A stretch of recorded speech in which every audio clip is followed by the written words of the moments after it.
Assalamualaikum warahmatullahi wabarakatuh. Cerita misteri di RA Ummiyatul Ummah. Saya kepala sekolah RA Ummiyatul Ummah. Selama ini tidak pernah gangguan di sekolah.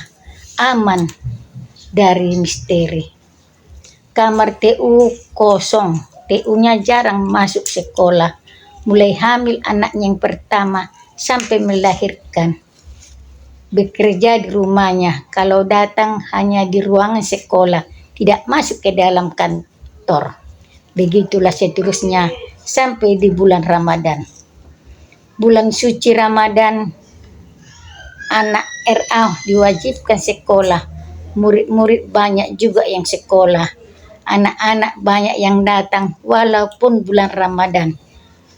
Salah seorang anak masuk ke kantor TU dan lari keluar dan berkata kepada kawan-kawannya dan ibu gurunya, ada Nono di dalam, aku takut.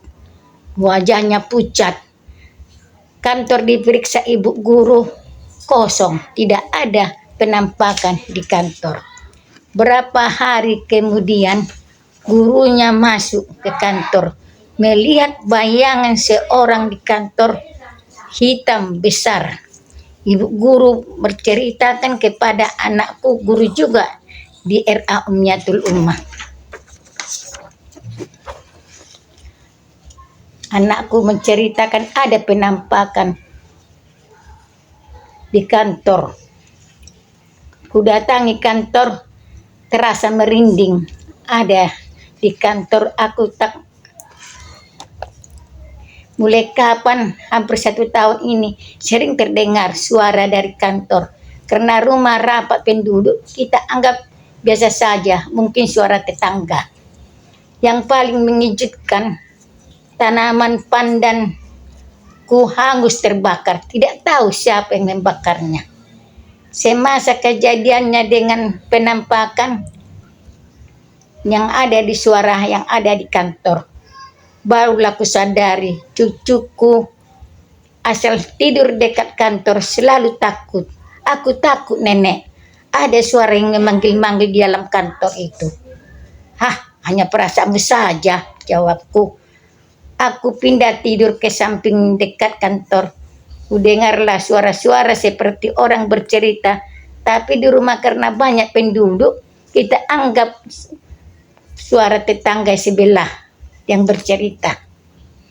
Masalah penampakan di kantor sekolah sama dengan terbakarnya tanaman pandanku.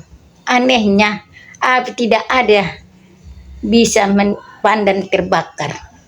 Aku rasa biasa-biasa saja sebelum ada laporan dari guru. Salah satu anak tidak mau masuk sekolah, takut Nono.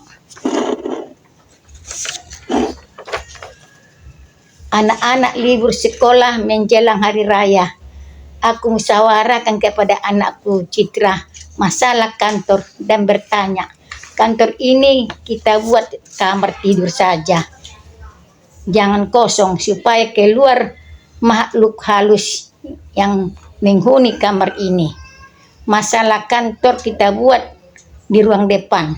Terserah mama lah, jawab anak-anak. Kantor dibongkar, dibuat menjadi kamar tidur yang membongkarnya anakku sendiri. Setelah dibongkar, mungkin selesailah misteri di kamar. Dimasukkan tempat tidur, lemari seperti kamar biasa. Setelah kamar dibongkar, tempat tidur dimasukkan dan lemari, makhluk itu makin menjadi-jadi. Kusangka yang tidur anakku.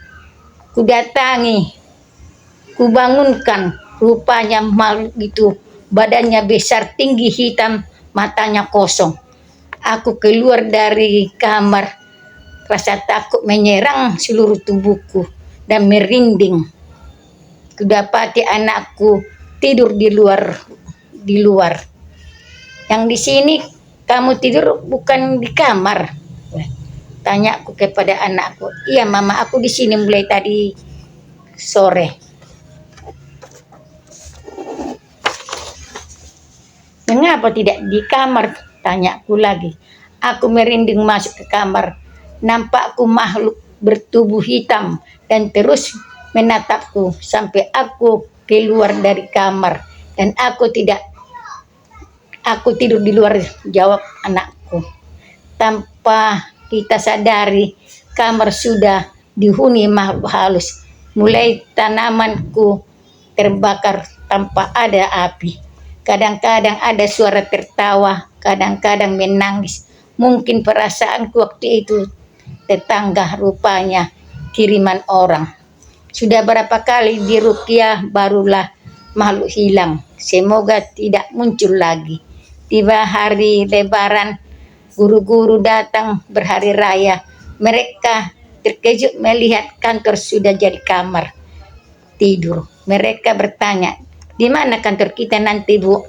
Kantor kita buat di luar saja, jawabku. Ini pelajaran bagi kita.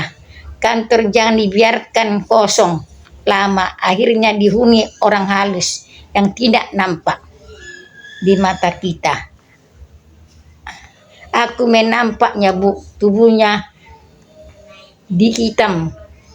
Dia membisu, melihat aku lari keluar bersama anak-anak.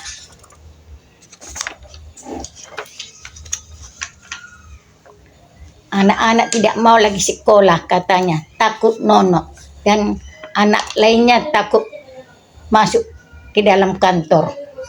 Ibu Seri yang pernah melihat sebelumnya datang, ibu lain tidak berani masuk ke dalam kelas. Mereka masuk bersama-sama dengan murid. Selama ini dalam ingatanku, aku tidak pernah bermusuhan dengan siapapun. Mungkin tanpa kita sadari, ada percakapan kita yang tidak bagus, yang menyakit hati mereka, tidak tahu. Besoknya sesudah penampakan sosok makhluk menghilang dari kamar anakku. Anakku memberanikan diri tidur di kamar bekas kantor TU. Anakku berbaring di tempat tidur dan mengantuk. Tiba-tiba sosok makhluk itu berubah menjadi selimut, menghimpit anakku yang sedang tidur. Akhirnya dia membaca doa-doa untuk menyelamatkan diri dari makhluk halus bertubuh hitam. Akhirnya lepas. Dan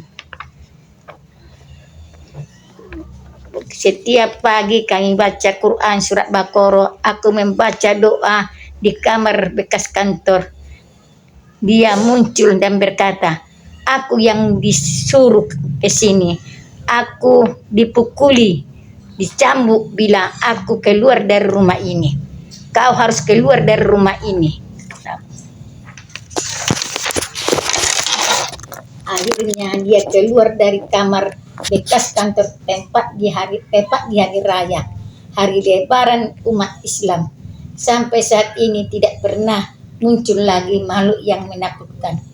Hari Senin sekolah kembali dibuka dan seperti biasa, insya Allah jangan ada lagi yang mengganggu di kantor. Jadi pelajaranlah bagi kita, kalau ada kamar kosong, ya, jendela dibuka, lampu dihidupkan. Kamar kosong kita buat tempat sholat atau baca Al-Quran. Sampai disinilah kisahku. Semoga bisa menghibur kita semua. Jangan lupa di like dan share. Dan saya akhiri dengan Assalamualaikum warahmatullahi wabarakatuh.